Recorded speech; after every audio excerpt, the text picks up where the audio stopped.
نحمدہ و نصلی علی رسول کریم۔ ایک سوال ہمارے پاس آیا کہ کرامت کسے کہتے ہیں؟ دیکھیے، کرامت اللہ تعالیٰ کے جو ولی ہوتا ہے اس سے کوئی عادت کے خلاف کوئی کام ظاہر ہو، تو جو عادتاً ممکن نہ ہو اس کو کرامت کہتے ہیں۔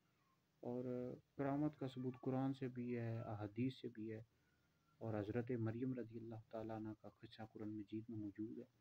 تو اولیاء کی جو کرامات ہیں یہ برحق ہیں، اس کا انکار ہرگز بھی نہیں کر سکتے۔ تو اب اگر کوئی شخص کوئی اللہ کا نیک بندہ، اللہ کا ولی ہے، اور اس کی کرامات ظاہر نہیں کرتا یا اس سے کرامات ظاہر نہیں ہوتی، تو یہ مراد نہیں ہے کہ وہ اللہ کا ولی نہیں ہے۔ تو یہ کرامت جو ہوتی ہے، یہ جو اللہ کا ولی ہوتا ہے اس کی تائید کے طور پر ہوتی ہے، اس کی مدد کے طور پر ہوتی ہے۔ تو اگر وہ نہیں بھی ہوتا لیکن وہ شریعت کا پابند ہے، نبی کریم علیہ السلام کی شریعت کا پابند ہے، تو اللہ کا ولی ہے، نیک بندہ ہے، وہ اس کا ادب و احترام کرنا ضروری ہے۔ ٹھیک ہے جی۔ بہرحال کرامت کا انکار ہرگز بھی نہیں کر سکتے، اس کا ثبوت قرآن سے بھی ہے اور احادیث سے بھی ہے۔